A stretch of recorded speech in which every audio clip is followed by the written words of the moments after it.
primera unidad vamos a hacer una introducción al lenguaje C++, ¿sí? O también denominado lenguaje C++, ¿sí? Porque fue un lenguaje que se creó, ¿sí?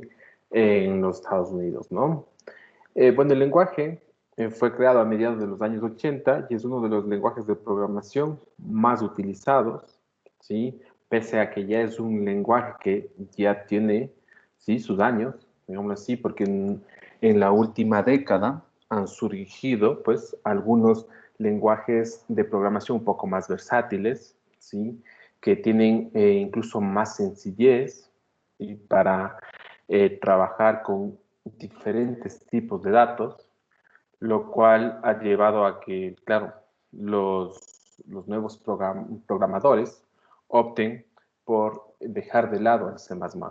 Pero pese a ello, pues sigue siendo uno de los más utilizados. De hecho, hay un ranking, ¿sí? Que suelen publicar, me parece, de forma anual, de acuerdo a la cantidad de archivos que suelen subir a ciertos repositorios. Entonces, estos repositorios suelen recibir archivos de diferentes lenguajes de programación en función de la cantidad de archivos que se van generando por uno u otro lenguaje de programación, van obteniendo algunas estadísticas. En función de ello, ¿sí? Van creando un rating, ¿sí?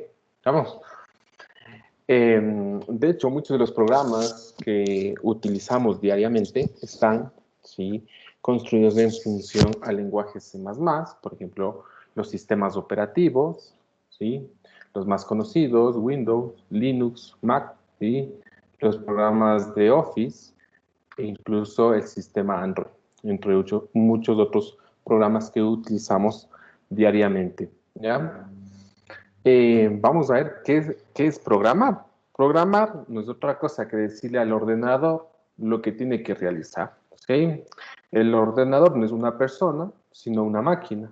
De allí que este no va a entender lo que tiene que realizar, la tarea que deseamos que realice, si no le indicamos de una manera, ¿sí? En la que pueda entenderlo. ¿Cómo le indicamos lo que debe realizar? Pues a través de un cierto código, ¿sí? Entonces, justamente la máquina va a interpretar ese código y a raíz de eso va a saber qué es lo que tiene que realizar. Como ejemplo, ¿sí? Nos vamos a ubicar sobre un auto de Fórmula 1. Pues si deseamos que el auto acelere, ¿sí? Esto se lo diremos presionando el acelerador, obviamente. Y si deseamos que disminuya la velocidad, esto lo diremos presionando el freno. Entonces, esta es una analogía a lo que sucede, ¿sí? Con los lenguajes de programación. ¿Sí? Nos van a servir para realizar una cierta tarea, pero hay que indicarle, ¿sí? Cómo tiene que realizarlo. ¿Ya? Adicionalmente, dentro de esta analogía del auto de Fórmula 1, pues si deseamos realizar un giro a la derecha o a la izquierda, pues eso lo transmitiremos, ¿sí? Girando justamente el volante. Dice, en resumen, el auto hará en todo momento lo que le digamos que haga. Es decir, seguirá las instrucciones que le demos mediante las acciones que le indiquemos para ello. ¿Ya? Cualquier duda que tengan, por favor, les recuerdo que pueden ir levantando la manito, ¿sí? Que va a estar pendiente cada momento y les voy cediendo la palabra para que vayan realizando sus consultas. Ya, con los ordenadores sucede lo mismo. Harán lo que se les haya pedido, ¿sí? Que realicen. Para ello, pues, hay que darle ciertas instrucciones al ordenador. Esas instrucciones se le puede dar de forma directa en su propio lenguaje o pueden estar ya integradas en un paquete que instalemos. Para ello, supongo que ya muchos tendrán conocimiento que para redactar si un documento existen pues varias aplicaciones. Dos de ellas, ¿sí? Colocada aquí en la figura, son el Office, ¿sí? Dentro de Office tenemos Word, ¿sí? Justamente el editor de texto, y por otro lado he colocado la interfaz de WinEDT, ¿sí? Que me sirve como un procesador de texto asociado a LaTeX, ¿ya? En un caso, en Word, pues es muy sencillo. Trabajamos con un menú. Si deseamos resaltar una línea, pues vamos al menú, seleccionamos la opción de resaltar y resaltamos sin ningún problema. Si deseamos colocar en cursiva cierto párrafo, se selecciona el párrafo, se va a la opción que corresponda para que el texto se ponga en cursiva y listo. A diferencia de WinEDT, asociado a LaTeX, en el cual las mismas acciones que he realizado en el documento de Word lo puedo hacer en LaTeX. Sin embargo, allí hay que colocar un código. ¿Vamos? Entonces, ahí la principal diferencia en que algunos aplicativos utilizan su propio lenguaje para recibir instrucciones, ¿sí? Y otros, en cambio, ya tienen integradas ciertas opciones, ¿ya? Que facilitan, claro, su uso. No tengo que memorizar una gran cantidad de códigos. Es mucho más fácil de manejarlo. Vamos. De modo general, programar consiste en dar una serie de instrucciones a la máquina para que ésta se comporte de una determinada manera. Estas instrucciones se guardan dentro de un programa informático o aplicación, ¿sí? Nosotros vamos a utilizar, recuerden, la plataforma online GDB, ¿sí? Para allí colocar nuestros códigos. Posteriormente ya les indicaré cómo se descargan esos códigos, lo podemos almacenar y con esos códigos podemos en algún momento, ¿sí? Realizar nuevamente, ¿sí? El programita, ejecutar nuevamente nuestro programa, ¿sí? Dice, como los programas pueden guardarse en la memoria del ordenador, el usuario, cada vez que quiera realizar una tarea que ya está definida en un programa, solo tiene que abrirlo y ejecutar. Esta es una de las grandes ventajas. Y al lograr programar, al tener nuestro propio programa y tener nuestro código, pues si deseamos ejecutarlo, simplemente lo abrimos y lo hacemos. Y ya está. Vamos ahora a entender un poco de qué trata el lenguaje de programación, ¿sí? Los lenguajes de programación indican al ordenador qué es lo que éste tiene que hacer, ¿ya? Entonces, al final es un medio por el cual le damos, ¿sí?, las instrucciones al ordenador, ¿ya? Para ellos tenemos dos códigos. Estos lenguajes de programación utilizan dos códigos. El código fuente, ¿sí?, es otra cosa que el lenguaje, las líneas del texto, en que el programador escribe las órdenes que debe ejecutar, ¿sí?, en este caso el computador. Es lo que nosotros vamos a aprender, ¿sí?, a escribir. El código fuente. El código máquina, en cambio, el lenguaje, ¿sí?, que entiende el ordenador. ¿Ya? Que no es lo mismo el código que yo coloco, ¿sí?, en el programa y el código que el ordenador entiende. ¿Ya? El ordenador entiende, sí, un código de máquina, justamente que es un código que está basado, ¿sí?, en los números 0 y 1, en código binario, ¿sí? Y es por ese medio que recibe las órdenes para luego ejecutarlas. O sea que hay que tener muy en cuenta en el esquema que por un lado se tiene el código fuente, que es lo que vamos a escribir nosotros, de por medio, ¿sí?, está el compilador, que es una aplicación que lo que hace es traducir el código fuente en código máquina. Y este último, ¿sí?, es el que el ordenador lo interpreta para realizar una u otra tarea. Estos dos lenguajes no son iguales, por lo que necesitamos un instrumento que pueda traducir el código fuente a código máquina. Si queremos que el ordenador entienda lo que decimos en el código fuente, este instrumento es el compilador. El compilador es el que se requiere, ¿sí?, que se encuentre, pues, en el aplicativo. Hoy en día la mayoría de aplicativos que se utilizan para realizar programación ya cuentan con su propio compilador, a diferencia de lo que sucedía una década atrás. Yo recuerdo cuando igual tomé este curso, ¿sí?, por un lado había que instalar el lenguaje C++, luego el compilador, verificar que el compilador sea compatible con la versión del lenguaje y más. Daba bastante trabajo. Hoy en día, pues ya todo esto está así enlazado, ¿no? Bueno, por acá tenemos una figura, más o menos la idea de lo que tiene que ver con el código fuente. Por otra parte, dice el programador, necesita una aplicación en donde poder escribir el código fuente, ¿ya? Entonces, ahora vamos a hablar un poco sobre los entornos de desarrollo integrado. Estos entornos, ¿sí?, no son más que programas o aplicaciones que consisten en un entorno de trabajo, ¿sí?, que son utilizados justamente para programar. Las aplicaciones, por lo general, suelen tener varias herramientas, ¿sí? De allí que unos programadores se inclinen por una, ¿sí?, u otra aplicación, ¿sí? Porque para unos será más importante el hecho que tenga ciertas herramientas, para otros, pues otras, ¿ya?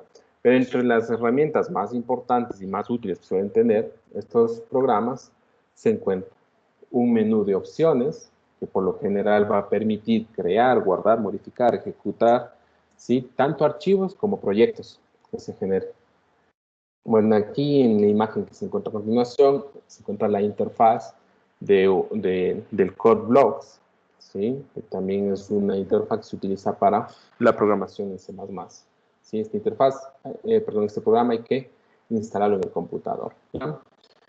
Entonces, en la parte superior, ¿sí?, se encuentra marcada con el número 1, es allí donde aparece el menú de opciones. ¿Sí? Luego, cuenta con un editor, ¿sí?, que se encuentra en la zona central. Básicamente permite en esa zona que el usuario, ¿sí?, ingrese un código, escriba su código allí, ¿ya? Luego, en la zona izquierda, tenemos la zona de visualización de documentos, es una ventana en la cual se muestran los archivos sobre los cuales se están trabajando. ¿Sí? Permite identificar la jerarquía de los archivos. Esto generalmente cuando se trabaja ya sobre proyectos, ¿sí? Cuando se trabaja sobre proyectos, dentro de un proyecto se tienen varios archivos. Cada archivo va a realizar posiblemente una tarea. Entonces, claro, habrán tareas, ¿sí?, que son más importantes o son tareas que requieren, ¿sí?, del trabajo de otros códigos que son, sí, digamos así, de menor complejidad. Por último, hay una zona del compilador y el depurador, ¿sí? En esta zona, al momento que nosotros ejecutamos nuestro código, ¿sí?, el compilador va a verificar si el código presenta algún tipo de error y nos va a notificar. Entonces, una vez que se tiene dicho resumen, nosotros procedemos a verificar en qué posiciones se encuentran los posibles errores y luego lo corregimos. Vamos. Estas son las cuatro, digamos así, los cuatro bloques más importantes que suelen tener los entornos de desarrollo, ¿sí? Yo les había recomendado utilizar el online GDB. Bueno, aquí les muestro, supongo que ya revisaron un poco, luego de la clase del día martes que les recomendé esta plataforma, ¿sí? En esta plataforma, igual en la parte superior, tenemos, ¿sí?, un menú de opciones, ¿sí? Podemos crear nuevos archivos, cargar ciertos archivos, ejecutar, verificar si de pronto hay errores, guardarlo, descargar, ¿sí? Por acá incluso seleccionar qué tipo de lenguaje vamos a utilizar. En nuestro caso vamos a utilizar C++. ¿Sí? Es el lenguaje que hay que marcarlo, porque esta plataforma, ¿sí?, suele usar para programar en diversos lenguajes, ¿sí? Y nosotros la segunda opción, C++. ¿Ya? Tenemos nuestro editor. En esta parte nosotros podemos escribir el código que se nos ocurra, ¿ya? Y luego, en la parte inferior, tenemos el compilador. El compilador, bueno, suele activarse cuando mandamos a ejecutar el código. ¿Sí? Ya veremos esto más adelante. ¿Sí? Bueno, aquí lo que sí poco digamos, nos está faltando sería la zona de visualización de archivos. ¿Sí? Pero como no vamos a trabajar sobre grandes proyectos, ¿sí?, aquí este curso es muy introductorio, nada más, no nos preocupamos, ¿sí?, de que no contamos con un visualizador de documentos o de proyectos. ¿Ya? Entonces, retornamos. Bueno, aquí algunos entornos de desarrollo, bueno, digamos los entornos de desarrollo más usados.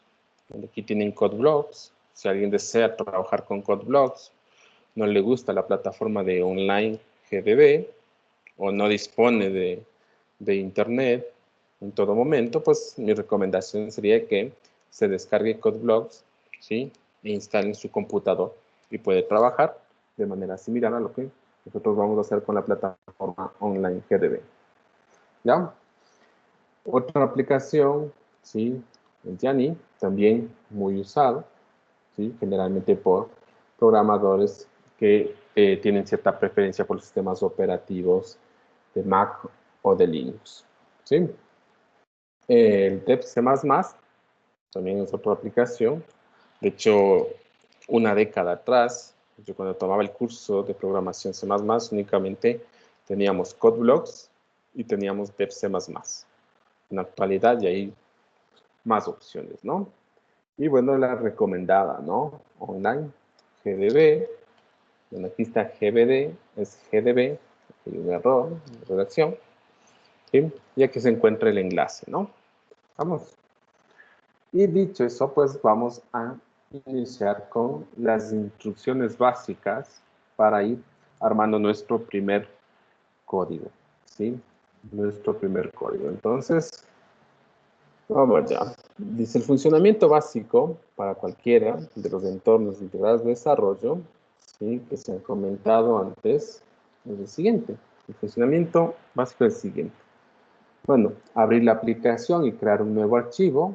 En nuestro caso, simplemente será abrir una página, una pestaña en el navegador y teclear justamente la dirección de la plataforma, ¿ya? Y pues, en el caso que se trabaje con CodeBlocks u otros de los aplicativos que deben instalarse en el computador, tendrán que abrir la aplicación y crear un nuevo archivo o proyecto, ¿sí? O a la vez pueden abrir uno ya existente y modificarlo. Justamente ese archivo será el archivo fuente y su contenido, el código fuente, ¿ya?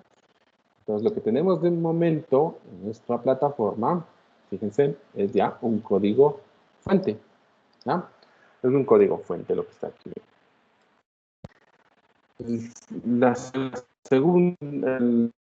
El segundo paso a seguir sería escribir las instrucciones en el lenguaje C++. ¿Sí? Escribir el código fuente en el espacio de edición de la aplicación. Ya conocemos cuál es el espacio. Justamente este espacio que está en color o que tiene fondo negro. Justamente aquí hay que escribir, ¿sí?, el código fuente. ¿Ya? El tercer paso, compilar, ¿sí?, o ejecutar ese código fuente que previamente lo hemos ingresado. Entonces, la compilación va a crear un archivo nuevo. Esto, si se utiliza CodeBlocks o DebC++, o sustituye el ya existente, dice, este nuevo archivo es el archivo ejecutable, ¿sí? Esto aplica únicamente cuando se trabaja, ¿sí?, con aplicaciones que son instaladas en el computador. Al momento que ustedes ejecutan, se crea un nuevo archivo que suele tener la extensión .exe, ¿sí? La extensión .exe, justamente el archivo ejecutable, ¿ya? Y ese archivo, el contenido de ese archivo está escrito en código máquina, ¿ya? Nosotros no vamos a poder observar aquello, porque ya esa interpretación lo hace la plataforma al internet, ¿ya? Al ejecutarlo, se abre y se realizan las instrucciones que pues hemos colocado o hemos, sí, deseado que realice el código como tal, y eso lo hemos transmitido mediante el código fuente, ¿no? Y dice, a partir de aquí, daremos ya por hecho que sabemos hacer estos pasos, tanto de apertura de archivos como de compilar y ejecutar, y nos centraremos más en el propio lenguaje C++. Bueno, en este caso, como vamos a utilizar la plataforma, ¿sí?, mi recomendación siempre sería que aperturen, en este caso, y la plataforma, al momento que lo aperturan, ya les da la opción directo de utilizar este archivo, ¿sí? O si desean, pueden crear un nuevo archivo al que ustedes pueden colocar el nombre que deseen. ¿Ya? Y pues, luego de ya tener el código listo, ¿sí? Para ejecutar, vamos justamente a esta opción que está en color, este recuadro que está en color verde. ¿Sí? Bueno, previamente hay que seleccionar el lenguaje. Recuerden el lenguaje C++, ¿sí? Y en este momento se activa la zona del compilador. ¿Sí? En esta ventana, en la parte inferior, de color negro, ¿sí? Y aquí nos muestra ya un mensaje. ¿Sí? Y cuando ya finaliza la ejecución del programa, aparece también el texto en color verde. ¿Sí? Que nos informa que ya ha finalizado la ejecución del programa. Vamos. Esta ventana en la parte inferior, recuerden, la vamos a observar únicamente cuando ejecutemos. ¿Sí? Listo, entonces cerramos y volvemos al código que tenía anteriormente. Seguimos entonces. Vamos con nuestro primer programa. En la mayoría de los entornos, al momento de crear un nuevo archivo, ¿sí? Suele aparecer ya un código fuente, ¿sí? Que suele ser el siguiente, el que aparece. ¿Sí? Al momento de ejecutarlo, nos va a dar como respuesta un mensaje, que va a ser el famoso Hola Mundo. ¿Ya? Ya vamos luego a explicar cada una de las líneas, ¿sí? Que tiene este código fuente. Vamos. Así que si de pronto ustedes instalan el CodeBlocks o el DepC++ y crean un archivo, pues no se sorprenda si aparece un código fuente allí. Y ese código fuente pueden ejecutarlo y les da como mensaje de respuesta el Hola Mundo. ¿Sí? Es muy común aquello. Ya, entonces ahora vamos a analizar la estructura de este primer código fuente. ¿Ya? Para ello, vamos con la primera línea.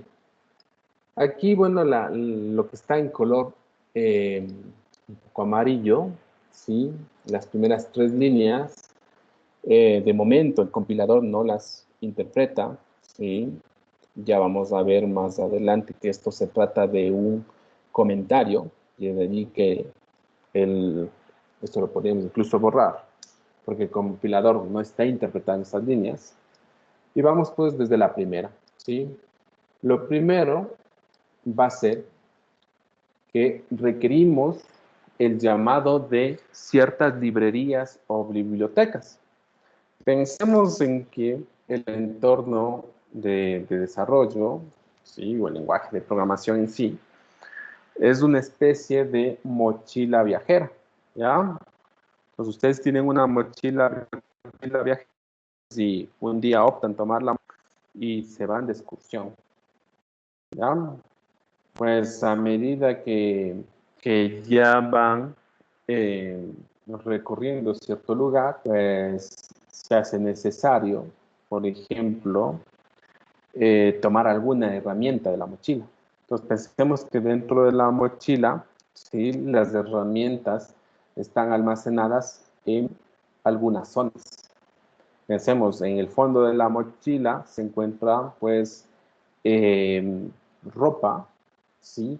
En las zonas más accesibles a la mochila, pensemos que se encuentra algo de comida o alguna cuerda que pueda ser de utilidad. Y es así que, pues, requerimos conocer de qué lado o en qué parte se encuentra una u otra herramienta, ¿sí? Entonces, más o menos así también es la idea que se tiene en el lenguaje de programación.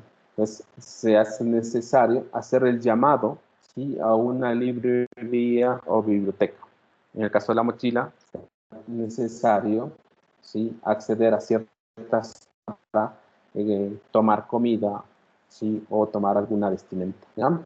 Para ello, para hacer el llamado a la biblioteca, vamos a utilizar la almohadilla y este símbolo también de número, se conoce como almohadilla. La palabra reservada, en sí es una palabra reservada. Todo lo que ustedes ven en esta plataforma que toma un color naranja, son palabras reservadas, ¿no? Entonces tenemos la palabra reservada include. Luego vamos a nombrar a la librería, ¿sí?, que requerimos. En este caso, iostream. Para hacer el llamado, fíjense que se utiliza el símbolo menor que, iostream, mayor que. Este es un modo, ¿sí?, una manera en la que ustedes pueden cargar una librería. ¿Es la única? No, no es la única. Otra posibilidad, ¿sí?, es la siguiente, que en lugar de utilizar estos símbolos mayor, coloquen el nombre de la librería, ¿sí?, entre comillas. ¿Sí? De ese modo también hacemos el llamado a la biblioteca, ¿ya? Luego tenemos que colocar el using namespace y aquí las letras std. ¿A qué hace referencia esta parte? Pues le decimos que todo lo que hemos cargado en esta librería generalmente, ¿sí?, se va a encontrar dentro de un espacio de nombres que va a ser el espacio de nombres estándar, ¿ya? De momento vamos a dejarlo así, luego les explicaré qué sucede si no colocamos esta línea. Vamos a ver que nos va a tocar y por ahí agregar algunas cosas ya dentro de nuestro código. ¿Y por qué hacemos el llamado a este paquete iostream? Pues este paquete iostream, ¿sí?, es un paquete, una librería o una biblioteca, ¿sí?, que tiene ciertas funciones que nos van a ser de utilidad. ¿Y cuáles son esas funciones? Pues la función cout, que va a ser la función que empleemos, o el comando que empleemos, mostrar un mensaje en pantalla, ¿ya? Además, el inline, ¿sí?, es otra función, otro comando de esta biblioteca que nos va a servir para generar un salto de línea, ¿ya? De ahí la importancia del por qué vamos a utilizar esta biblioteca. A lo largo del curso utilizaremos entre 4 o 5 bibliotecas, no utilizaremos más que eso, ¿sí? Recuerden, es un curso introductorio, ¿ya? Entonces, seguimos revisando nuestro resumen. Bueno, dice en esta línea, inicia con almohadilla y encarga al preprocesador que se incluye una sección de código, ¿sí?, de C++ estándar. En este caso, lo que se hace es cargar las bibliotecas, ¿sí?, que permitan las operaciones de entrada y de salida de datos. La salida de datos tiene que ver con el mensaje que se va a mostrar en pantalla. La entrada de datos tiene que ver con lo que el usuario puede teclear a través de, ¿sí?, algún dispositivo. En este caso, vamos a hacer el teclado, justamente por el que vamos a introducir código o cierta numeración, ¿no? Ya. Luego, donde aquí igual ya se explica el porqué del using namespace std, ¿sí? Luego vamos a la tercera línea, el in main, ¿sí? En esta parte, en el in main, vamos a colocar el código principal, el código fuente, ¿sí? Pero en este caso, digamos, el código principal del programa, ¿ya? Entonces aquí siempre va in main, paréntesis, ¿sí? Dentro de los paréntesis no colocamos nada, aperturamos llaves y pues dentro de estas llaves justamente ya vamos colocando el código, ¿ya? Ya vamos a ver más adelante los tipos de datos. Aquí tenemos una palabra reservada, el int, que hace referencia, ¿sí?, a que el valor que va a retornar esta función luego de la ejecución va a ser un valor entero.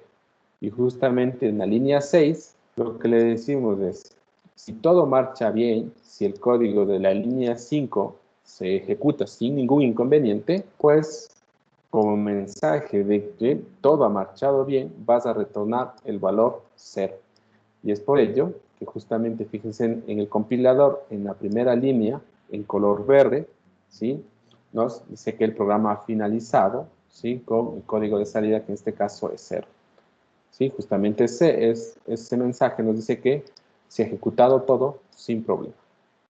Vamos. Ya. Luego vamos a analizar la línea 5, donde se encuentra el cout.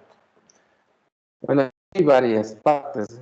En primer lugar, el cout, que identifica el dispositivo de salida de caracteres estándar. En este caso, la pantalla. Lo que está luego del cout, sí es lo que se pretende que se muestre en la pantalla del computador. ¿Ya? Para ello, se emplean operadores de inserción, que van a ser estos símbolos de menor, y que colocamos dos símbolos de menor, ¿ya? Que indica que lo que sigue debe insertarse en la pantalla. A continuación se coloca el mensaje que se desea mostrar, que en este caso es Hola Mundo. Como se trata de un texto, y lo vamos a colocar entre comillas. ¿Sí? Y luego volvemos a utilizar el operador de inserción para posteriormente, ¿sí?, emplear el comando inline. Lo que va a hacer este comando es generar un salto de línea, ¿sí? Una especie como de enter. ¿Estamos? Y luego ya el return 0, una palabra reservada propia de C++, que indica que debe abandonar la ejecución de la función y continuará a partir del punto en que se la llamó. El 0, dice, es el valor de retorno, ¿sí?, de nuestra función. ¿Ya? Cuando esta función main retorna el valor 0, indica que todo ha marchado bien. ¿Ya? Algo importante aquí es que cada instrucción en el programa debe terminar con un punto y coma. ¿Sí? Por ejemplo, si en la línea 5 y retiro el punto y coma, pues el compilador, ¿sí?, me va a notificar aquello. Pues vamos a ejecutar.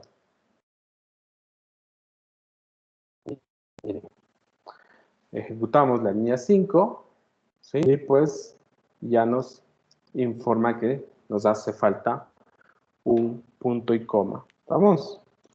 Laura, ¿tienes alguna duda? Sí, profe, me preguntaba por qué no usamos Python. ¿Por qué no usamos Python? Bueno, aquí es una buena opción Python. Es un lenguaje que está bastante de moda, ¿ya? Sin embargo, el curso en sí, dentro del programa de estudios, sí, un poco nos exige, hay una exigencia de que el lenguaje a utilizar sea C++. Que justamente va a permitir que si ustedes dominan el C++, pues se sientan bastante familiarizados con otros lenguajes de programación. Sí, en el tema de Python se suele utilizar los métodos, cosa que no es muy utilizado en otros lenguajes. Por ejemplo, ahí suelen colocar el punto y el nombre de la acción que van a realizar. Pero si luego van a programar en MATLAB, pues van a ver que existe mucha diferencia. Mientras que al aprender a programar en C++, luego pasar a R o pasar a MATLAB, pues es muy sencillo, ¿sí? Se utiliza una lógica muy similar de programación. Sí, y un código también muy similar. Vamos, Profe, y otra entonces pregunta. es más por una exigencia. Ajá. ¿Por qué no? ¿Por qué el compilador en lugar de poner el punto y coma no notifica qué es lo que falta? O sea, en vez del mismo compilador ponerlo. A ver, ¿puedes repetirme la palabra, perdón, la duda? O sea, ¿por qué el compilador no notifica que falta el punto y coma en vez de solo ponerlo? El mismo. Ah, ya. Bueno, es que al final el compilador en sí lo que está es para verificar que línea a línea no existe errores. Claro, mira, podría ser un buen trabajo de titulación, alguien que quiera modificar ese código. Y claro, si detecta un error, que lo corrija. Hacer un autocorrector en el lenguaje C++.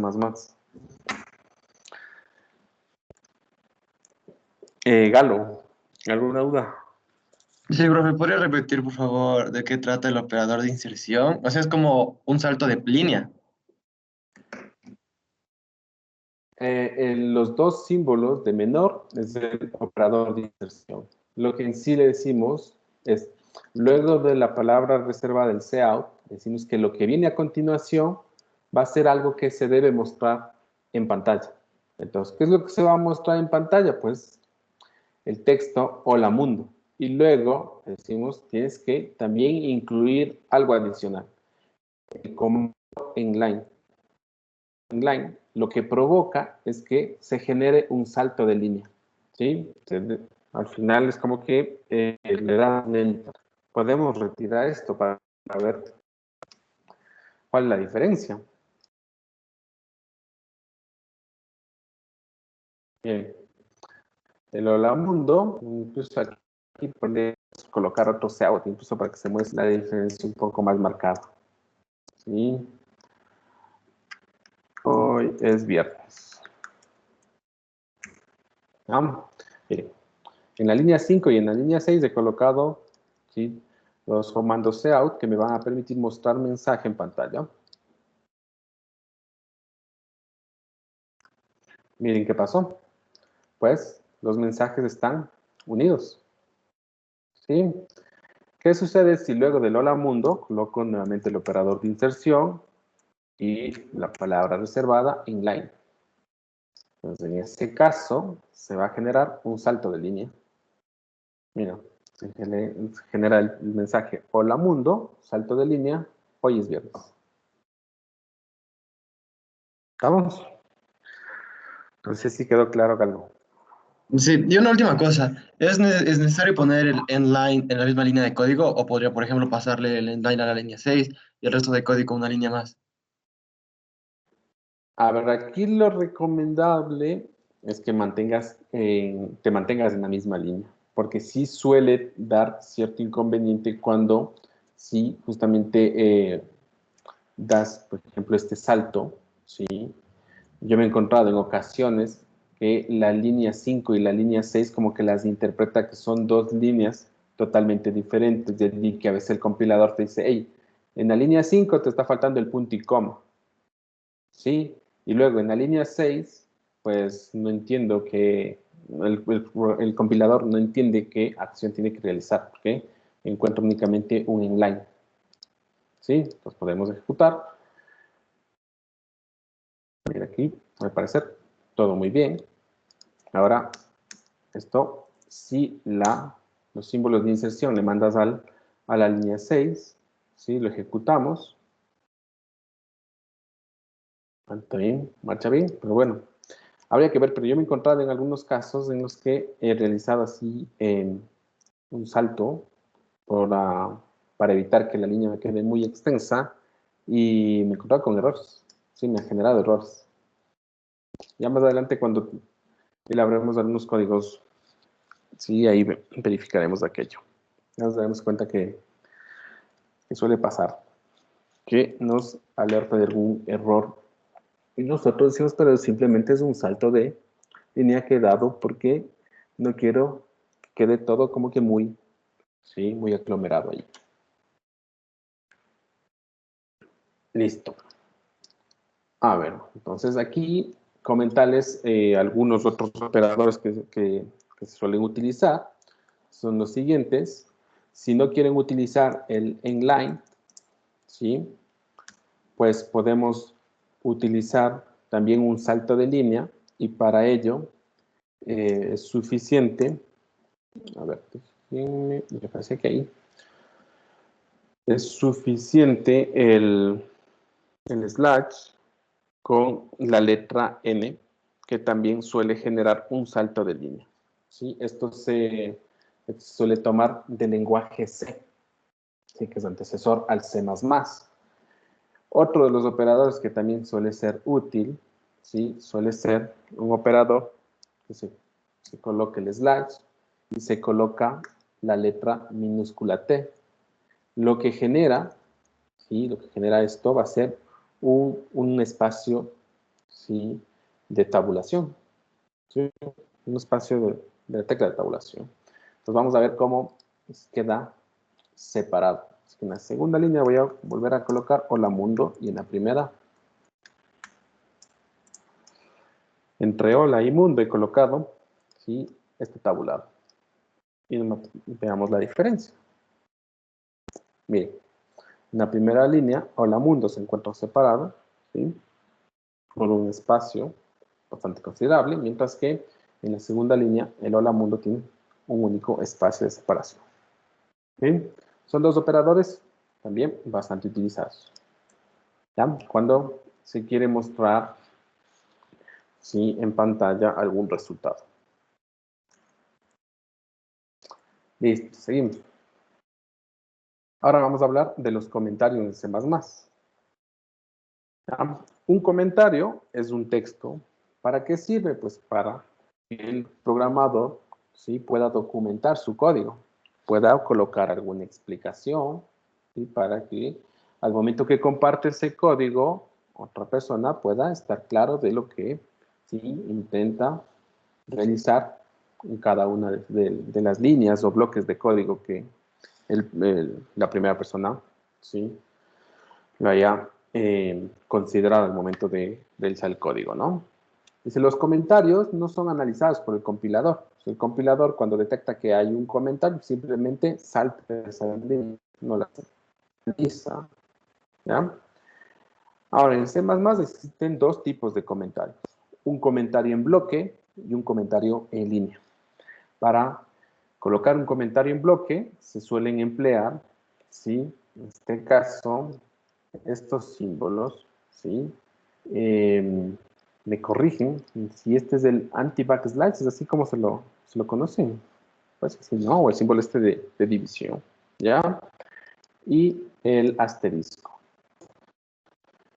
Lo que se encuentra entre, ¿sí?, estos símbolos se considera como un comentario de bloque. Entonces vamos a generarnos un comentario de bloque. Miren, al momento que coloco en un extremo del comentario en bloque, todo se me coloca en amarillo. Hay que tener mucho cuidado, ¿sí?, si se va a utilizar un comentario de bloque y se apertura el comentario y no se lo cierra. Entonces, para cerrarlo, nuevamente, el asterisco, ¿sí?, y el símbolo de división. Todo lo que se coloque dentro no se va a ejecutar. Hoy es viernes, ¿ya? Esto lo ejecutamos. Y miren, no ha pasado nada respecto al último resultado que teníamos. Incluso aquí puedo dar algunos saltos de línea, ¿sí? Igual, todo lo que se encuentra entre la línea 6 y la línea 10 sigue siendo un comentario de bloque. Lo ejecuto. El resultado es exactamente el mismo que se obtuvo hace unos minutos. ¿Ya? ¿Cuándo se emplea este comentario en bloque? Pues cuando se va a colocar bastante texto, ¿sí?, como alguna nota, una aclaración. Vamos. Seguimos. Luego tenemos el comentario de línea. Pues para indicar que existe un comentario en una sola línea, se utilizan dos símbolos de división. ¿Ya? Entonces vamos a generarnos luego un comentario de línea. Bien, coloco dos símbolos de división y pues ya puedo colocar a continuación un comentario de línea. ¿Sí? Hola a todos. ¿Ya? Vamos a ejecutar. El resultado no va a cambiar. Vamos. ¿Qué sucede si en la línea 12 no colocamos el comentario, los símbolos de comentario en línea, y colocamos un texto? En este caso, hola a todos. Vamos a ver que el compilador nos alerta de un error. ¿Sí? Nos alerta de un error. Y es justamente porque, en este caso, hola, ¿sí?, no es un comando propio del C++, así que el compilador no sabe qué tarea o qué cosa tiene que realizar, ¿sí?, al haber realizado esta lectura de este código. ¿Ya? Entonces, a tener muy en cuenta, ¿no? Si vamos a colocar un algún comentario, pues hacerlo ya sea como un comentario de línea o un comentario de bloque. ¿Sí? Seguimos. Luego, bueno, aquí tenemos otro código, ¿sí? Que justamente un poco también nos ayuda a entender el uso del comentario en línea y el comentario en bloque, ¿no? En la línea 5 tenemos un comentario en línea y entre la línea 7 y la línea 10 existe un comentario en bloque, ¿ya? En el fondo lo que está interpretando el compilador es básicamente la línea 6 nada más, ¿sí? Y la línea 12, bueno, que al final la respuesta que va a enviar cuando la línea 6 es ejecutado correctamente. Listo, hasta ahí no sé si tengan alguna duda.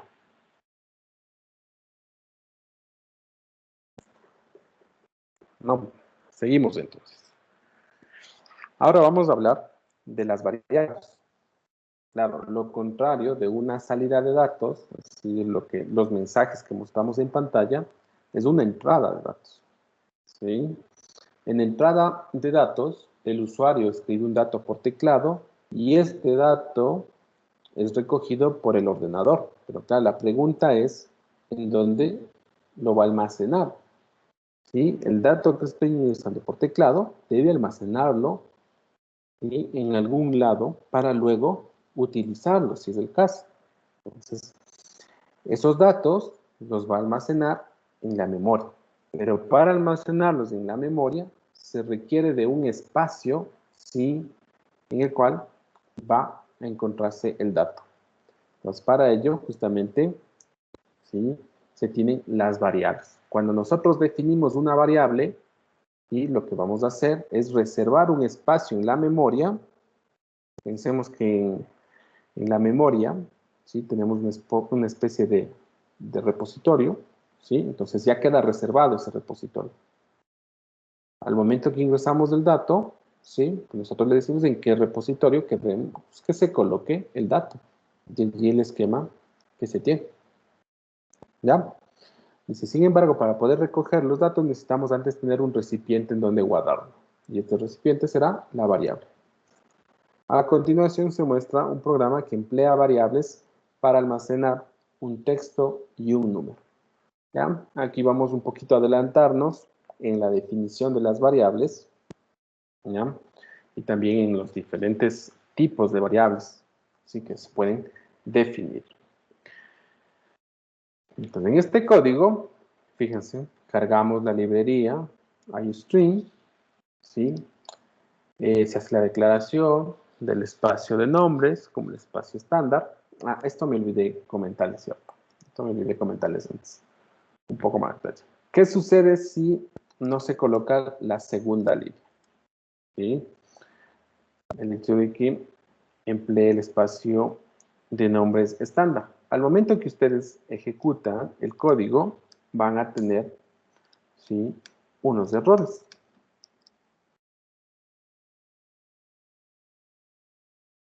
A ver, vamos a dar el tiempo que se ejecute esto. A ver qué pasó. Aquí ya se demoró mucho. A ver, voy a tener que copiar el código y aperturar otra pestaña. No, ya funcionó, ya funcionó. Menos mal ya funcionó. ¿Ya? Entonces, fíjense, aquí tengo algunos errores. Y bueno, se debe básicamente a que la palabra cout, ¿sí?, dice que no ha sido declarada. Claro, el compilador aquí hace la lectura de cout, pero desconoce, ¿sí?, qué tarea realiza este cout. ¿Por qué? Porque ¿sí?, esta línea, esta función, pertenece a la librería iostream, ¿sí? Y claro, no hemos declarado que el espacio de nombres sea el estándar.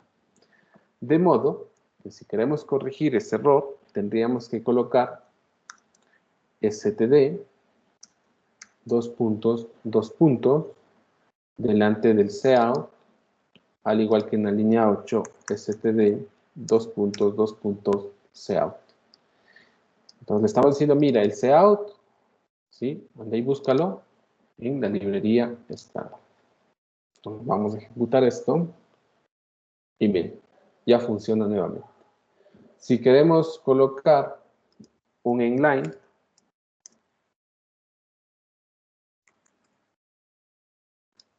pues también vamos a tener errores. ¿Por qué? Igualmente, el inline no está declarado. Aquí tendríamos que colocar un std de la librería estándar y ejecutarlo. Entonces, claro, para evitar estar colocando delante de cada uno de estos comandos, ¿sí? El hecho de que vaya y busque una librería estándar, ¿sí? Para evitarnos todo ello, es que lo preferible es declarar el uso de la librería, perdón, el uso de este ambiente estándar para el espacio de nombres, ¿no?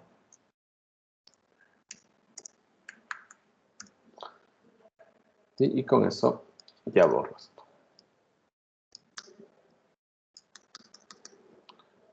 Y lo ejecutamos. Esto debe funcionar de maravilla. ¿Ya? Esa explicación me estaba faltando. Ya, entonces, seguimos. Volvemos a nuestro código.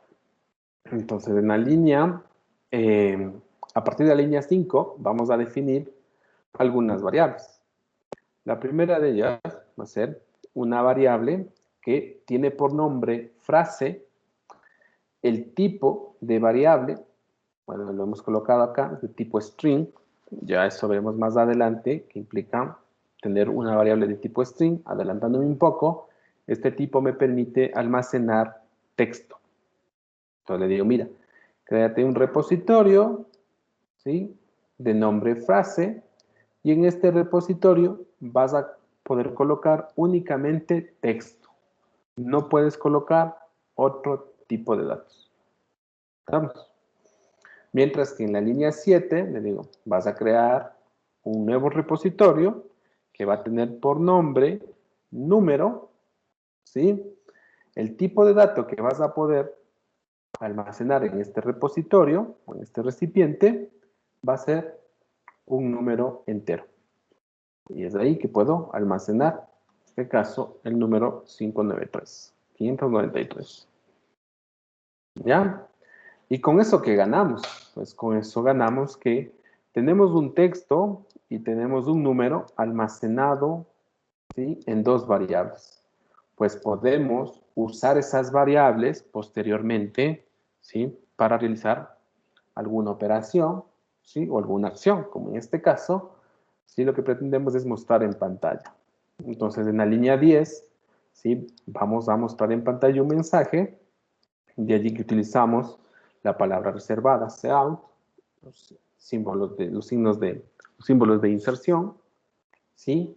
Y luego, fíjense, la variable frase. Entonces, al momento que colocamos aquí la variable frase, realmente lo que estamos pidiendo que se muestre es lo que está almacenado en este repositorio.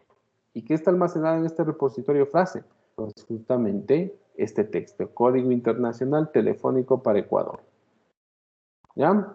Luego tenemos otros símbolos de inserción. Aquí entre comillas, ¿sí? Entre comillas lo que tengo es un espacio, dos puntos y otro espacio. ¿Sí? Estoy colocando una separación y además los dos puntos. Y luego, ¿sí? Voy también a mostrar en pantalla lo que se encuentra almacenado en la variable número. ¿Y qué se encuentra almacenado en ese repositorio? Pues, en este caso, el número 593 y doy un salto de línea. Entonces voy a copiar esto para ejecutarlo.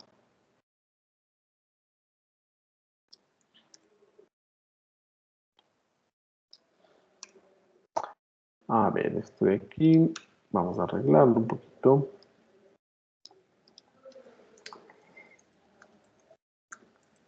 Aquí es muy importante la tabulación, ¿no?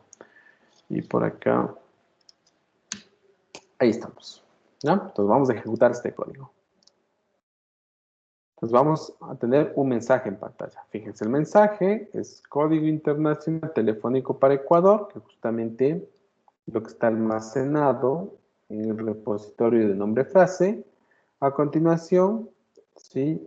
Se va a generar un espacio, colocar los dos puntos y otro espacio, y eso es justamente lo que aparece aquí, seguido de lo que se encuentra almacenado en número. ¿Y qué se encuentra almacenado en número? El 593. ¿Ya? Queremos más espacio, pues, o bien podemos utilizar, como hace rato ya les indicaba, en este caso el slash y la T, para generarnos un espacio mucho más grande, y que separe a los dos valores de la variable frase y número. ¿Estamos? ¿Hasta ahí alguna pregunta que tengan?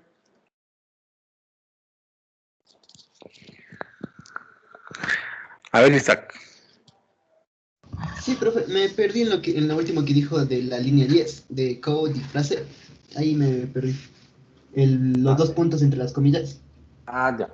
Mira, la idea es mostrar lo que está almacenado en este repositorio de nombre frase y en el repositorio de nombre número. Yo podría simplemente hacer esto. Claro, hacer el llamado a cout, ¿sí? Y decir, mira, lo que vas a imprimir va a ser lo que está almacenado en frase y a continuación vas a imprimir lo que está almacenado en número. Claro, si nosotros ejecutamos, lo que va a pasar es que el 593 va a quedar pegado a la palabra Ecuador. ¿Vamos? Entonces, claro, queremos generarnos un espacio. ¿Sí? ¿Cómo hacemos aquello? Pues podríamos aquí intentar introducir un espacio como si se tratase de texto. Entonces utilizamos las comillas y coloco un espacio entre ellas. Esto me va a permitir separar el 593, ¿sí?, de Ecuador, del texto Ecuador. Ya, mira, hemos logrado. Pero claro, yo quiero que luego del texto Código Internacional Telefónico para Ecuador se coloque un espacio, los dos puntos y nuevamente un espacio. ¿Sí? Es lo que hicimos. Simplemente para que Sí, profe, quede un gracias. espacio. ¿Ya? Emily. ¿Es necesario dejar el espacio que está en la línea 3 y los espacios que están al inicio desde la línea 5 hasta la 10? La tabulación. Se refiere a la tabulación. Sí, lo más recomendado es usar tabuladores, ¿sí?, para ir distinguiendo, que esté más claro, ¿sí?, en dónde inicia una función y dónde termina. Por ejemplo, en este caso, ¿sí?, este código, el código principal del main, inicia en la línea 4 y finaliza en la línea 11. ¿Y por qué puedo saber eso? Porque justamente el código que está dentro de este main lo he colocado con tabulador. Entonces, eso me indica que se va a ejecutar al momento que se hace el llamado a main. ¿Sí? Es digamos que es una recomendación que viene bien. Me viene bien a mí al momento que tengo que revisar los códigos, ¿sí?, para un poco ubicarme, ¿ya? Porque si vamos a programar todo junto, pues no va a ser muy notorio en donde inicia cierta rutina, el código de cierta rutina que se les pida. Incluso no se ve. Entonces, aquí lo importante es, primero, separar el preámbulo. El preámbulo es en la parte de las líneas que corresponden a la carga de bibliotecas, ¿sí?, ya de la declaración del espacio de nombre estándar, ¿sí? Luego, ya viene el bloque de la función principal. Y lo que se encuentra dentro de la función principal, ¿sí?, que vaya con un espacio de tabulación, ¿ya? Incluso suelen recomendar que exista una línea que vaya vacío antes del return. ¿Sí? Son las buenas prácticas de programación, nada más. Ya luego, cuando tengan que programar muchas líneas, pues me darán la razón. Dirán, si somos un poco ordenados en el código, nos vamos a perder muy fácilmente. ¿Ya? Una recomendación más. Aquí, claro, me puede un poco llamar la atención. ¿Por qué no utiliza las tildes? ¿Sí? Claro, es un lenguaje de programación que lo hicieron los americanos. Claro. De allí el por qué no admite el uso de tildes. ¿Sí? Suele generar ciertos errores, ciertas advertencias. Bueno, aquí funciona bien.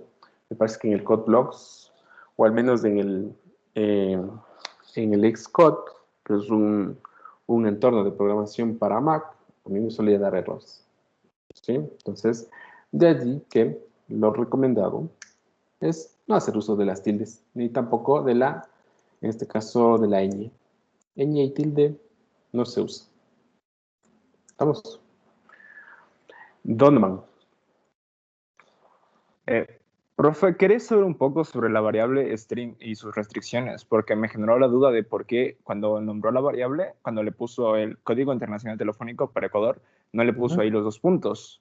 Entonces me generó, supuse que solo acepta las letras, entonces eso me generó la duda de que si hay como utilizar la coma o ese tipo de símbolos para nombrar estas variables. A ver, aquí dentro del código internacional, claro, podríamos dar espacio, colocar 2 puntos, porque todo lo que esté dentro de las comillas, ¿sí? Lo considera como si se tratase de texto. Incluso aquí puedo también colocar el 593. Pero claro, este 593 es como que si se tratase de un texto. Lo puedo hacer sin inconveniente. De hecho, lo puedo ejecutar. Bueno, aquí va a aparecer 2 veces el 593. ¿Sí? Aquí simplemente lo que quería mostrar es que puedo, sí, guardar algo dentro de un repositorio y lo primero que estoy guardando es un texto, ¿sí? Y luego combinar la salida, es decir, el mensaje, con, ¿sí?, algo que se encuentra guardado en otro repositorio y que se trata de un número. ¿Estamos? De ahí que, claro, aquí incluso puedes utilizar símbolos reservados, como es la almohadilla. Sí, mira, puedo utilizar la almohadilla.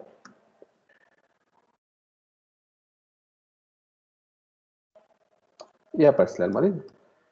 Sí, todos los símbolos. De aquí puedes colocar comas, cualquier símbolo. Todo lo que esté dentro de las comillas se lo considera texto. Vamos, no sé si eso resuelve tu duda, Donovan. Sí, profe, muchas gracias. Perfecto. Nicolás. Vamos a colocar cómo estaba el código. Profe, una pregunta. Sí. En el caso de que yo no quiero utilizar un número entero en la variable de número, ¿tendría que utilizar otro en lugar de int? Sí, sí, ya vamos a revisar los tipos que admite el C++.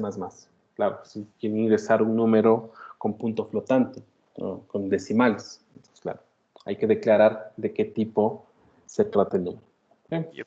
¿Qué tipo vamos a dar? Ya, Ángel. Sí, profe. Entonces, utilizar int nos serviría más para guardar números y posteriormente hacer alguna operación. Porque supongo así, si es que lo guardas en el string, ya no lo reconocería. Pues. Exacto, justamente esa es la diferencia. Porque Ah, yo puedo también guardar en lugar de colocar el Código Internacional Telefónico para Ecuador, aquí puedo poner 593 también.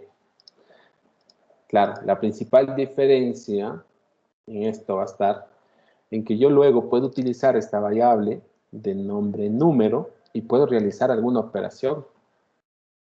¿Sí? Por ejemplo, adelantándome un poquito, puedo realizar 2 por número y voy a intentar hacer lo mismo en 2 por frase. Claro, aquí estoy realizando un producto. 2 veces lo que está almacenado en número. 2 veces lo que está almacenado en frase. Claro, va a surgir un error. ¿Por qué? Porque lo que está almacenado en frase se considera un texto, no se considera un número. Y ya está. ¿Sí? Entonces, justamente el problema está en esto. Listo, ¿Sí? profe, Entonces, de gracias. ahí que hay que tener mucho cuidado con la declaración del tipo de variable. ¿Sí? Perfecto. Ayúdame bajando la manito, Ángel. Laura, ¿alguna duda? Profe, ¿y podría poner en número más números?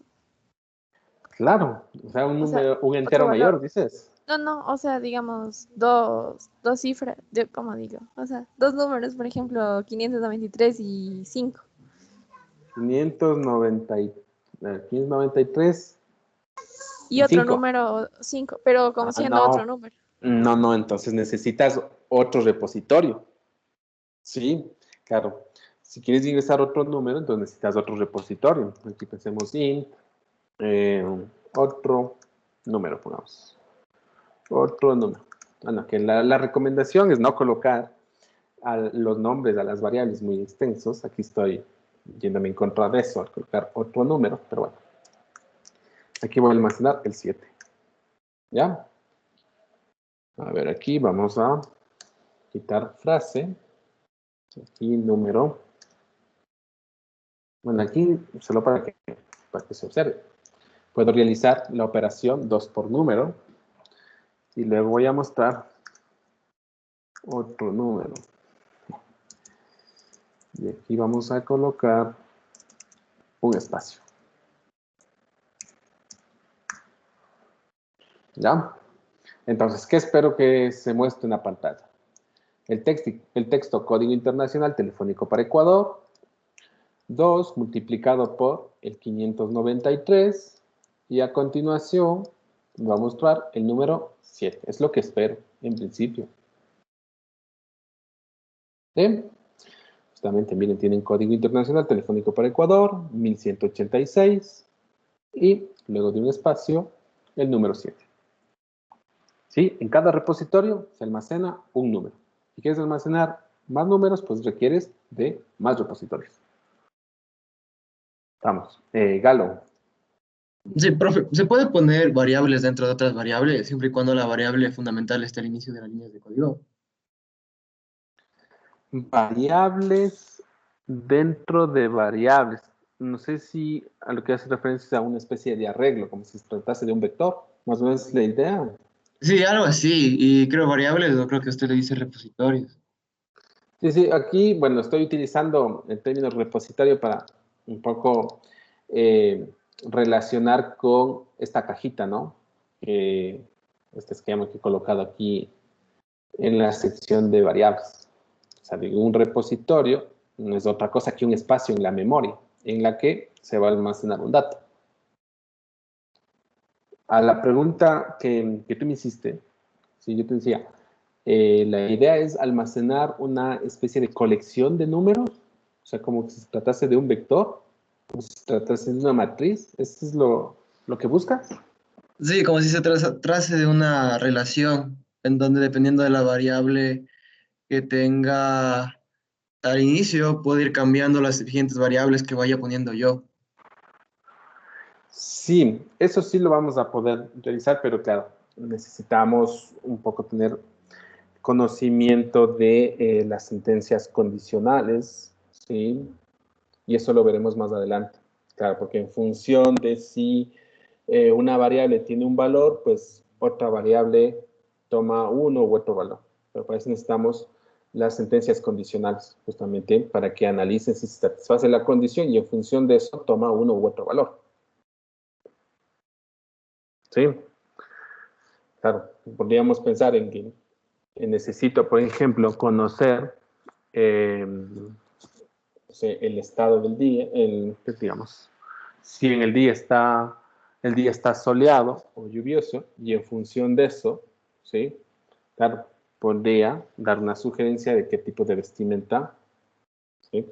Puedo seleccionar para dicho día. Vamos, pero claro, hay que evaluar una condición allí. Y eso lo veremos más adelante. De momento, no lo podemos hacer. Pero de que se puede hacer, se puede. ¿No? ¿Alguna otra pregunta más que tengan? No, seguimos. A ver, ¿cómo estamos de tiempo? Estamos muy bien. Listo, entonces dice, una variable es una parte de la memoria del ordenador en donde se almacena un dato. ¿Sí? La variable no es nada más que un espacio de la memoria en la que se almacena un dato. Ya más adelante incluso, ¿sí? Veremos que es posible extraer la dirección de la memoria en la que se encuentra almacenado el dato. ¿Ya? Y también podemos realizar operaciones directamente con esas direcciones de memoria. Y eso ya tiene que ver con las referencias y punteros. Es allí donde se suelen, ¿sí? Ya desanimar los chicos de este curso, ¿no? Porque ya ven cierta complejidad. Pero bueno, hacia allá apuntamos. Dice, cada variable necesita un nombre que la identifique. ¿Sí? Cada repositorio necesita un nombre que la identifique y que la diferencie de las demás. Adicionalmente, en C++ debemos indicar el tipo de dato que queremos almacenar. Este puede ser un número, una cadena de caracteres, un valor lógico. ¿Ya? Al dato, o incluso también pueden ser vectores o matrices. Eso también lo revisaremos en este curso. Al dato que se almacena en la variable se le llama valor. ¿Sí? Entonces, lo que voy a almacenar dentro de una variable van a ser valores. Podemos cambiar el valor, es decir, el dato que está almacenado en la variable, siempre que sea del tipo indicado. Entonces, si yo reservo un espacio para almacenar un número entero, ¿sí? Pues lo que espero es que en ese espacio o en ese repositorio siempre coloque un número entero, ¿ya?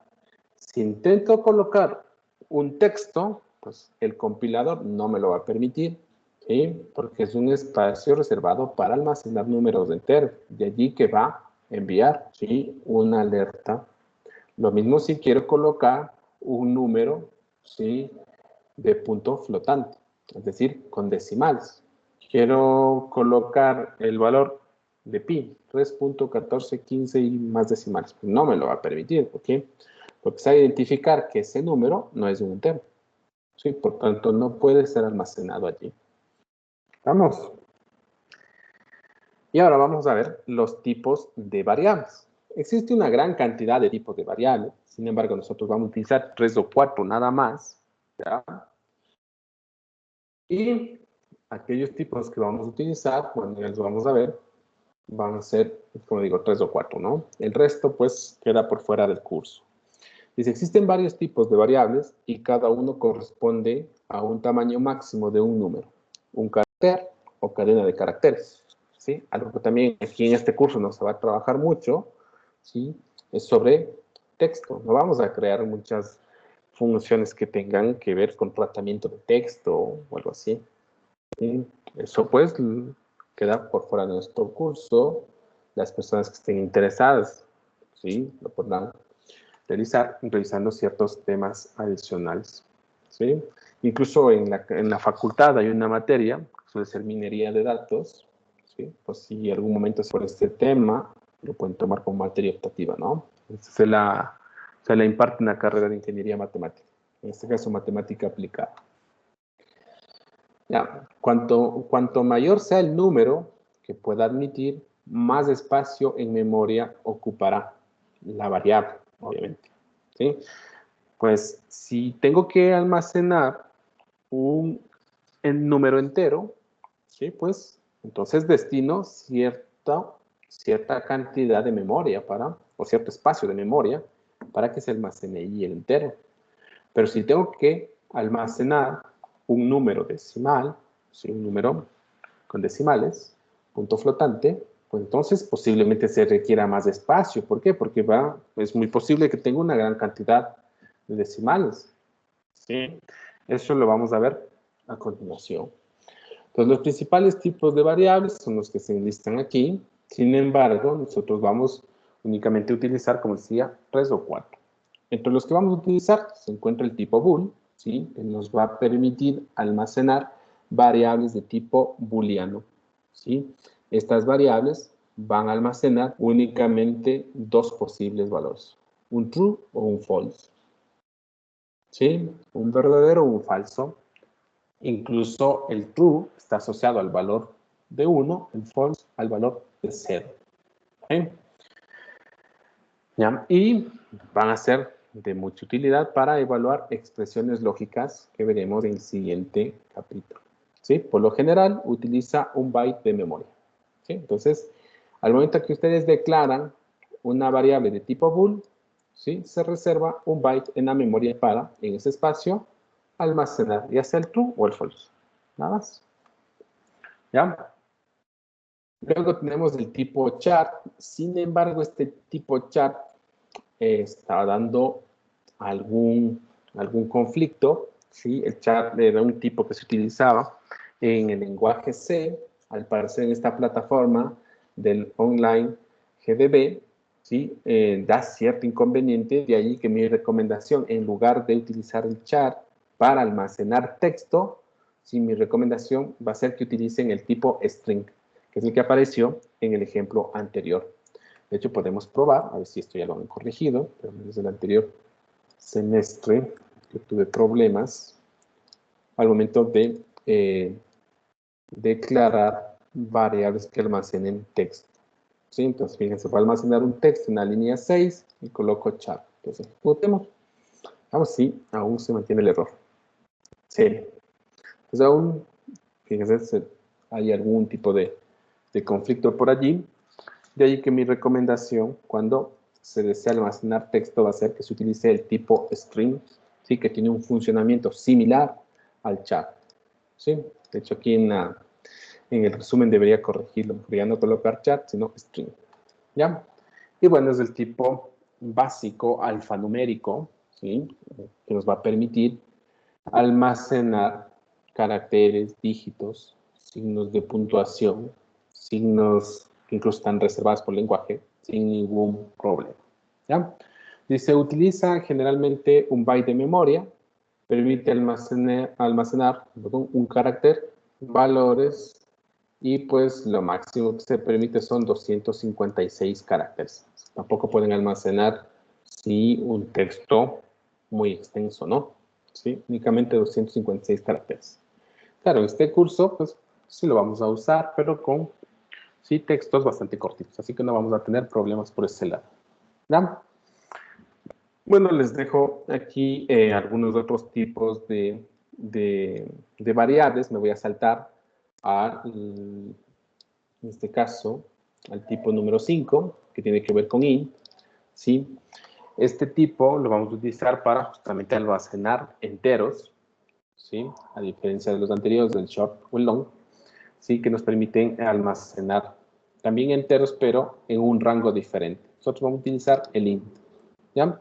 Este int utiliza generalmente 4 bytes de memoria y nos permite, ¿sí? Almacenar valores comprendidos en este rango, ¿sí? En el rango que aparece aquí. Vamos, si tenemos un número mayor o menor, ¿sí? A los que se indica allí, pues tendremos que buscar, ¿sí? Algún otro tipo que se pueda almacenar. En este caso, lo mejor sería utilizar un tipo double o un tipo float. Vamos. Veamos. Bueno, aunque ya mencioné el float y el double. En el caso del float, ¿sí?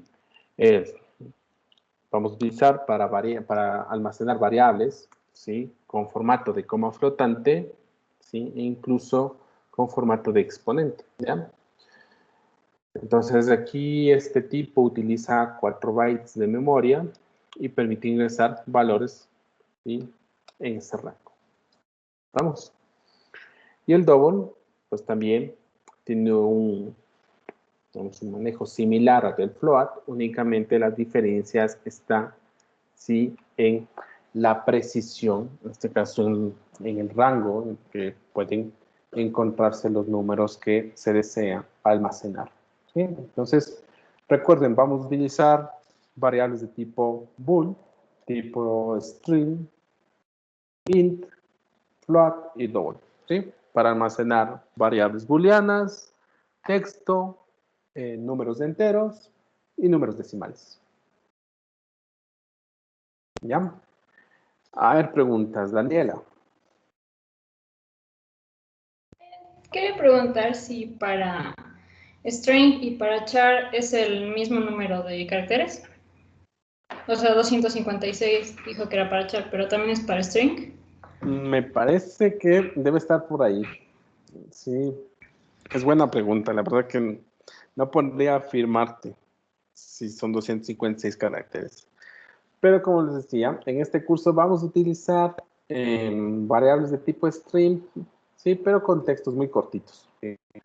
No, la idea no es realizar un text mining, o sea, almacenar grandes bloques de, en este caso, de texto y realizar un análisis sobre dicho texto.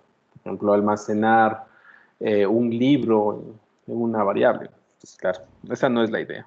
¿Sí? ¿Sí? Eso lo pueden hacer, incluso creo que el C++ no es muy recomendable usarlo para hacer ese tipo de análisis, ¿sí? A sabiendas de que hoy en día pues hay otros lenguajes que son mucho más versátiles para realizar esa tarea, como puede ser el propio Python o el R, ¿sí? Incluso están más enfocados, tienen una mayor cantidad de librerías, paquetes que permiten realizar más análisis, ¿sí? De forma más sencilla. Ángel. Sí, profe, me preguntará si es que en vez del int, no sé, podríamos utilizar float. Por ejemplo, en el código que nos mostró de ejemplo, en vez de int, poner float y si es que habría algún inconveniente. No, ninguno. O sea que Aquí. también podríamos utilizar el double. Sí, pueden utilizar el double o el float para almacenar números enteros. Sí, sí se lo puede hacer. Aunque luego vamos a ver que sí es importante trabajar con los números enteros para ciertos códigos que vamos a elaborar. Sí, no vamos a descartar de lleno a los enteros. Mira, obtenemos el mismo resultado. Entonces, que he cambiado algún tipo float y el otro double. Pues claro, los enteros están contenidos en los números con punto flotante, ¿no? Ya. Laura.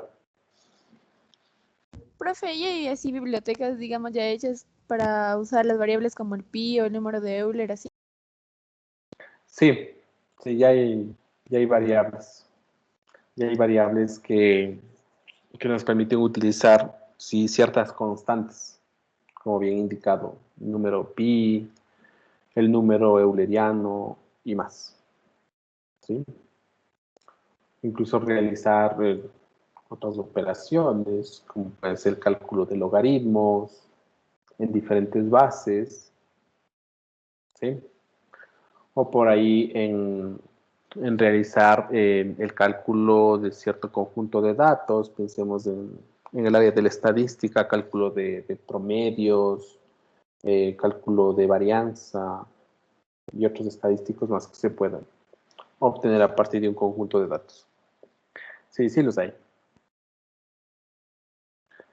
Ya, seguimos entonces. A ver, Ángel, ¿tenías alguna pregunta más? ¿Tienes la mano No, levantada? un inconveniente. Hay algún Ya. chistosito que ya me va sacando 3 veces de la clase.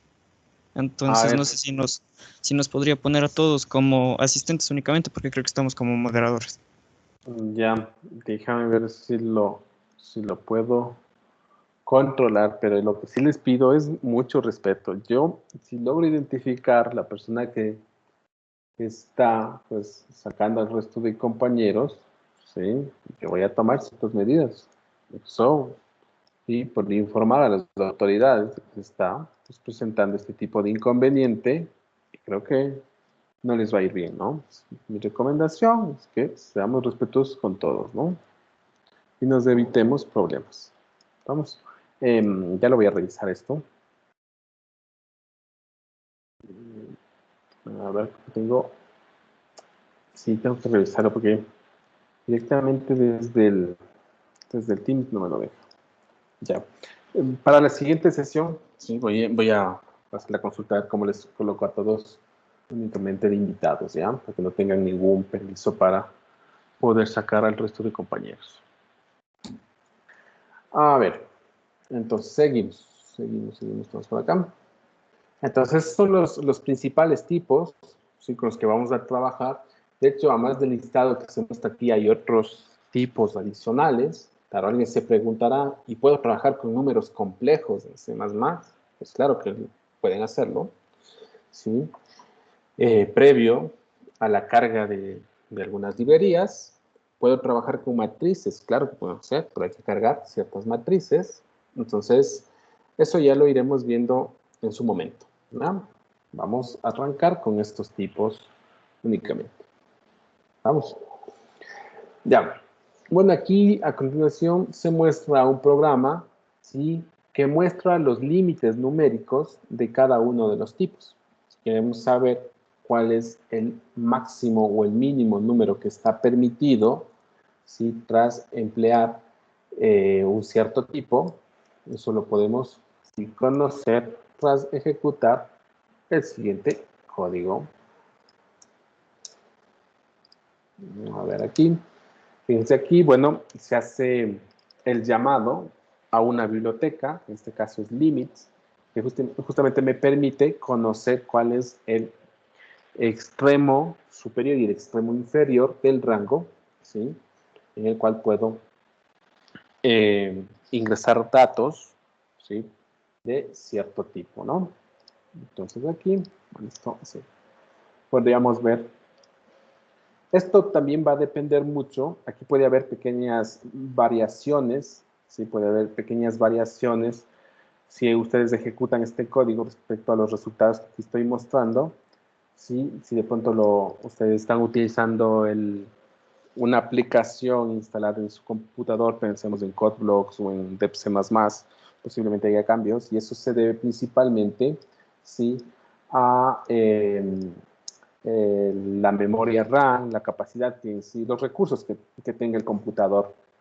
¿Sí? Va a depender mucho de los recursos, ¿sí?, para que se identifique el máximo y el mínimo número permitido. ¿Vamos? Entonces, en la línea 6 y en la línea 7 lo que se muestra es el máximo y el mínimo número permitido, ¿sí?, para almacenar como un dato entero. Entonces, claro, aquí tenemos el máximo entero que se puede ingresar y el mínimo entero. ¿Sí? En la línea 8, bueno, el máximo, en la línea 9 el mínimo de los números de tipo, ¿sí?, float. ¿Sí? También podríamos conocer de tipo double, ¿no? A ver, ¿sí?, de tipo double.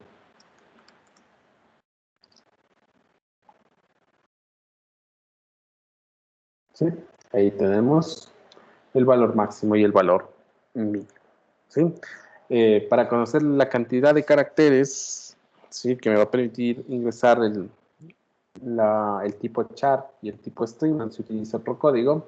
De momento, la verdad que no recuerdo, ¿sí? Eso lo podría revisar y luego les comentaría, ¿no? Pero, como les decía, el objetivo de este curso no es trabajar con mucho texto, ¿sí? El texto lo vamos a usar más para mostrar en pantalla ciertos resultados, ¿sí? Como en este caso lo estamos haciendo, ¿no? Un poco para tener más claro qué es lo que se muestra en pantalla. Por ejemplo, aquí el máximo entero, el mínimo entero, cosas así. Eso utilizaremos posiblemente variables de tipo string. De ahí nomás. Ya, seguimos. Bueno, aquí igual ustedes en el resumen cuentan con un enlace, ¿sí?, en el que pueden revisar todos los tipos de variables que admite C++, ¿no? Por si tienen curiosidad sobre ello. ¿Ya? Ahora vamos a hablar de la entrada y salida de datos. En C++ se puede enviar información a la salida estándar, esto quiere decir a la pantalla, ¿sí?, ¿sí?, mediante la instrucción cout. La sintaxis básica que se va a utilizar es la palabra reservada cout, ¿sí?, los signos de inserción, y luego ya vienen las expresiones, ¿sí?, que se quieren mostrar en pantalla, ¿sí? Dependiendo de si desea un salto de línea o no, también se puede emplear, en este caso, la palabra reservada en line o hacer uso, ¿sí?, como les había indicado, del slash y la letra N, ¿no?, que también se utiliza ese operador para generar un salto de línea. Lo que sí no deben olvidarse es que la línea finaliza con un punto y coma, siempre. ¿Ya? Entonces, la instrucción anterior se encarga de convertir, dice, el resultado de cada expresión en una cadena de caracteres y de enviar dicha cadena a la salida estándar, es decir, a la pantalla. ¿Sí? Aquí, pues, nosotros podemos colocar cierta cantidad de expresiones, ¿sí?, que se puede mostrar en pantalla. ¿Sí? Yo al menos de momento no he encontrado un límite. Por ahí en algún momento intenté mostrar como 10 expresiones, lo hizo sin problema. ¿Sí? Supongo que no habrá inconveniente, al menos en este curso, con aquello, porque tampoco es que vamos a elaborar códigos en los que se intente mostrar tantas expresiones, ¿sí?, en pantalla. Y bueno, si hay que hacerlo, hay que mostrar muchas expresiones, pues emplearemos alguna sentencia repetitiva que ya estudiaremos más adelante. ¿Ya? Entonces, con esto ya tenemos, ¿sí?, cubierto la parte de la salida de datos. Ahora vamos a ver cómo se realiza la entrada de datos. Para ello tenemos, ¿sí?, una instrucción, una palabra reservada. En este caso es cint. ¿Ya? La sintaxis básica es justamente la palabra reservada, cint. ¿Ya? Aquí tenemos estos símbolos de mayor que, dos símbolos de mayor que, y luego las variables. Entonces aquí tenemos que especificar el nombre de la variable en la que voy a almacenar el dato que va a ingresar el usuario por teclado. Entonces, antes de ingresar un valor, ¿sí?, o un dato por teclado, ¿sí?, se debe previamente ya definir la variable en la que se va a almacenar este valor. ¿Sí? Ya debe estar reservado el espacio, de manera que al momento que se ejecuta la línea en la que el usuario tiene la posibilidad de ingresar un valor, pues ya se conozca en qué variable se va a almacenar dicho valor. ¿Ya? Aquí igualmente se puede colocar varias veces este símbolo de mayor que, de manera encadenada, para hacer la lectura, ¿sí?, la escritura de varias, ¿sí?, variables. ¿Ya? En el caso que sean demasiadas, igual en su momento revisaremos el uso de una sentencia repetitiva. ¿Ya? Entonces, esta instrucción lo que va a provocar es la lectura de datos desde la entrada estándar, desde el teclado. ¿Ya? Y su almacenamiento va a estar asociado a las variables que ya se encuentren especificadas en la instrucción, ¿no? Bueno, aquí los nombres de las instrucciones anteriores, ¿sí?, provienen de carácter output y carácter input, de ahí el cout y el cint. Vamos. Y a continuación tenemos un programa que va a mostrar la entrada y la salida de datos. Entonces voy a copiarlo, ¿sí?, y sobre esto vamos a trabajar y realizar algunas modificaciones. A ver, vamos a arreglarlo.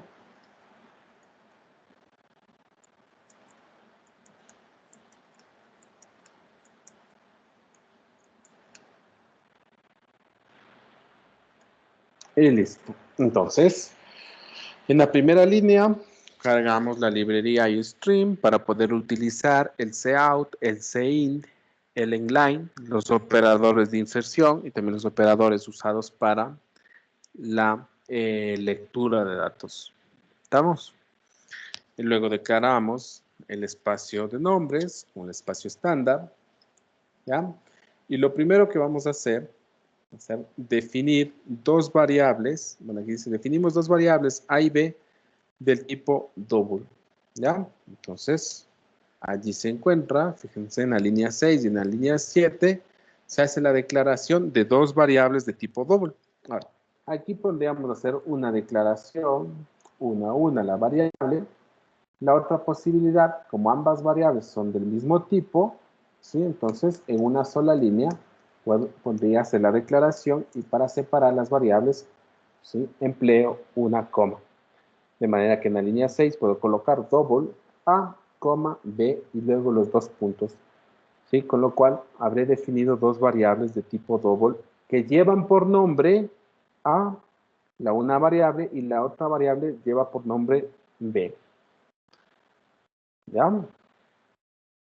Luego, bueno, tengo un comentario, dice, se imprime un mensaje al usuario. Entonces, en la línea 8, le voy a enviar un mensaje al usuario. Y este mensaje dice que ingrese 2 números. ¿Ya?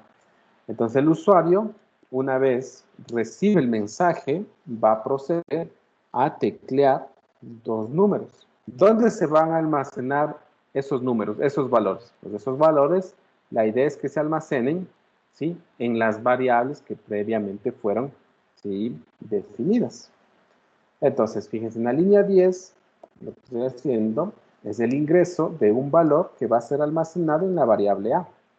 Y en la línea 11, ¿sí?, voy a almacenar el segundo valor que ingrese el usuario en la variable B.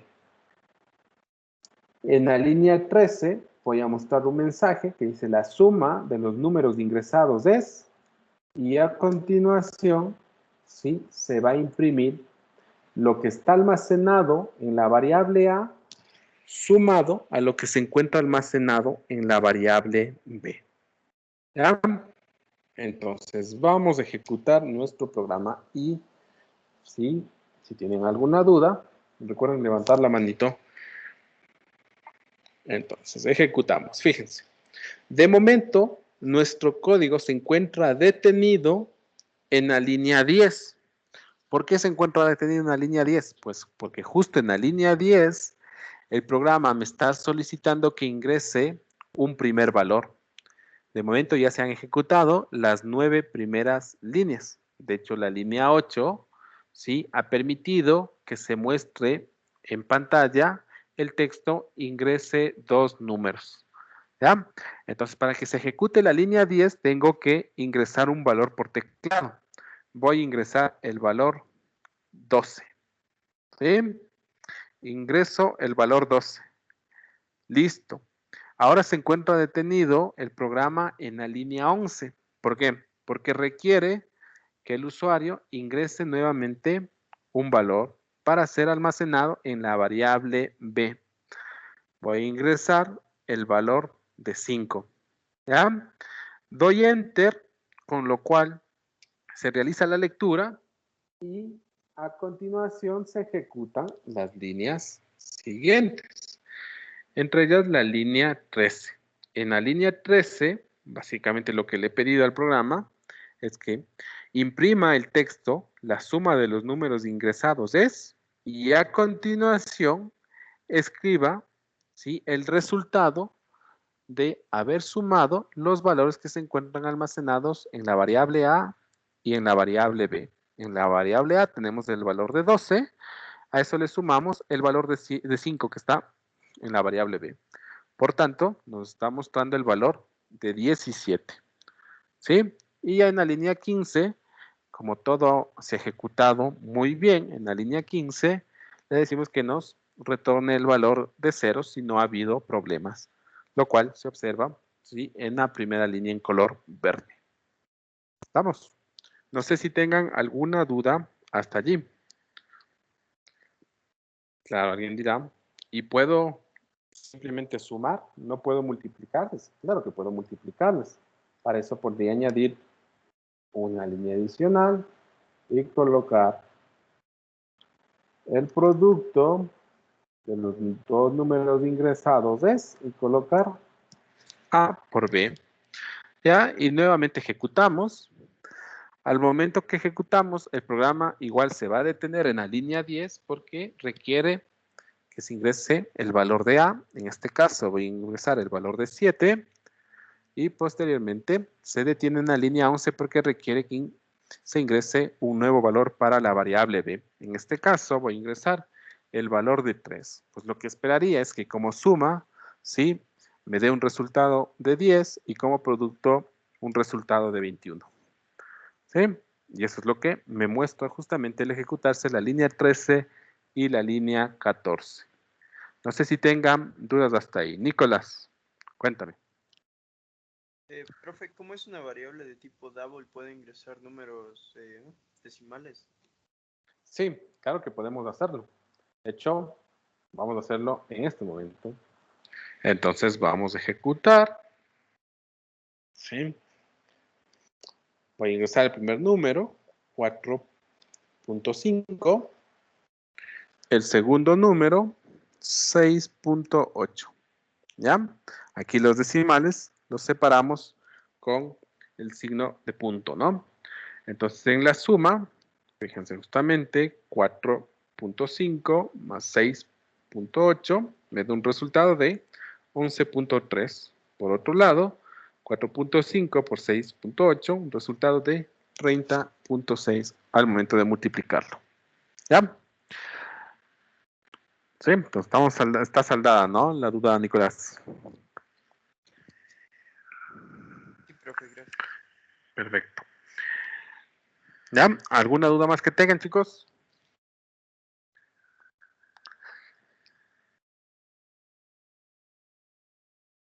No, ninguna.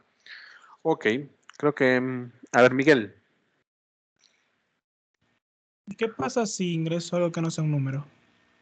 Si ingresas algo que no es un número, ¿ya? Vamos a ingresar un texto, pues entonces allí el inconveniente va a ser justamente que el texto que se pretende ingresar no es compatible con el valor que espera el compilador para ubicar sobre esa variable. Entonces aquí, por ejemplo, mira, ingrese dos números, coloco hola. ¿Ya? Mira. Entonces, claro, aquí me devuelve 0 y 0. Y de hecho ya no me pidió el segundo de los valores. ¿Sí? ¿Por qué? Porque al momento que le pasé el texto hola, ¿sí? Desconoce qué hacer con ello. Entonces, esto habrá que controlarlo en su momento, ya cuando revisemos las sentencias condicionales, ¿sí?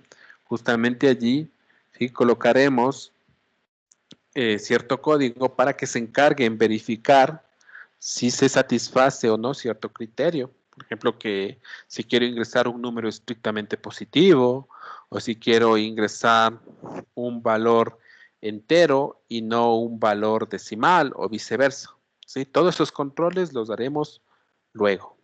De momento, ¿sí? Fíjate que nos está arrojando un resultado de 0. ¿Ya? No está realizando la tarea que esperamos. Y eso se debe a que no estamos ingresando también los valores que el programa requiere. Vamos. Listo. Si no hay más preguntas, pues quedaríamos allí. ¿Sí? Ya lo que tiene que ver con operadores, revisaríamos en la siguiente clase el día martes. También informarles que este fin de semana intentaré subir ya la primera tarea sobre este primer tema, ¿sí? Van a ser entre 4 o 5 ejercicios, ¿sí? Que deberán realizar y tendrán más o menos una semana, ¿sí? 7, 8 días para realizar esa actividad. ¿Estamos? Listo, chicos. Si no hay más dudas, pues les agradezco y ya nos vemos la siguiente semana. Espero que se cuiden todos y tengan un buen fin de semana, ¿no? Gracias, profe. Hasta luego. Gracias, profe. Chao con todos. Hasta luego, profe. Gracias. Hasta luego, profe.